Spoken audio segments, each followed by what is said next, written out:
சிங்குரிச்சி அருகிலுள்ள ஒரு சிறிய கிராமம். மாலை நேரம்.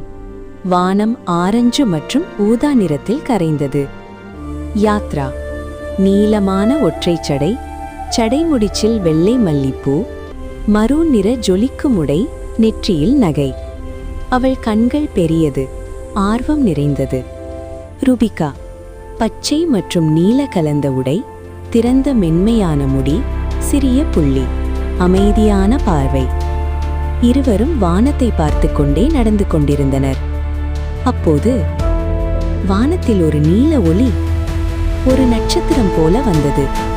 ஆனால் அது கீழே விழுந்தது. யாத்ரா, அங்கே பார், நீல நிறத்தில் ஏதோ அங்கே விழுந்தது. அது சாதாரண நட்சத்திரமா இருக்காது என்று ரூபி தன் அக்காவிடம் சொன்னாள். நாம போய் பார்க்கணும் ரூபி. அவர்கள் காட்டுக்குள் நடக்கிறார்கள்.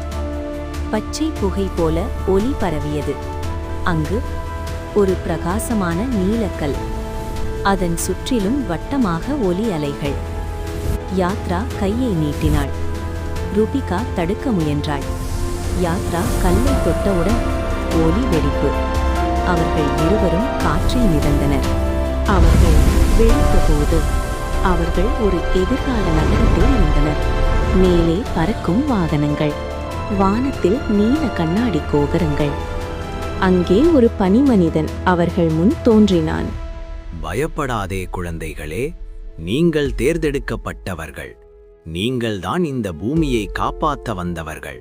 பூமியை காப்பாற்ற நாங்களா?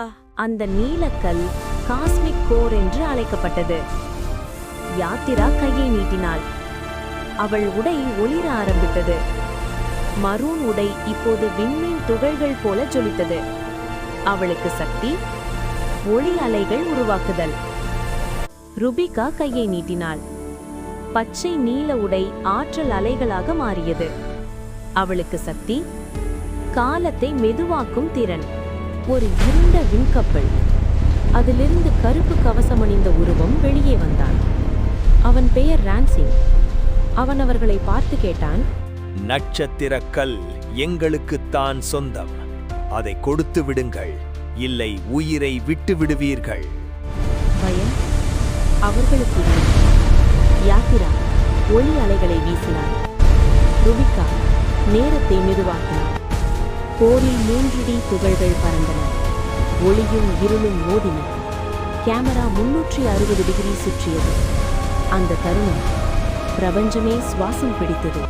பனிமனிதன் மீண்டும் தோன்றியது. நட்சத்திரக்கல் உங்கள் உள்ளத்தில்தான் உள்ளது. அந்த வார்த்தைகள் போரின் முடிவை அறிவித்தது. ரான்சிங் சண்டையில் இவர்கள் சற்றே சோர்வடைந்த போது பனிமனிதனின் அந்த வார்த்தை மீண்டும் அவர்களுக்கு பெரிய பலத்தை கொடுத்து இவர்கள் மீண்டும் போரிட்டனர்.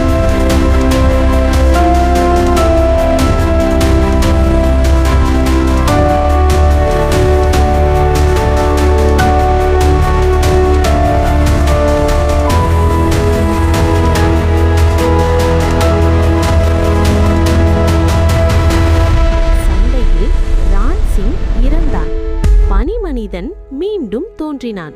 பாத்தீங்களா, எப்போதும் ஒற்றுமையாயிருந்தா எதையும் ஜெயிக்கலாம். அவர்கள் மீண்டும் தங்கள் கிராமத்தில் அமைதி, சாதாரண வாழ்க்கை. கல் மறைந்தது. ஆனால் அவர்களின் கண்களில் இன்னும் ஒளி இருந்தது. இது நம்ம ரகசியம். யாத்ரா வானத்தை பார்த்தாள். ஒரு புதிய நட்சத்திரம் மின்னியது. சில ரகசியங்கள் புத்தகங்களில் எழுதப்படாது. சில சக்திகள் கையில் பிடிக்க முடியாது. ஆனால் அவை நம் இதயத்தில், நம் கண்களில், நம் தைரியத்தில் வாழும்.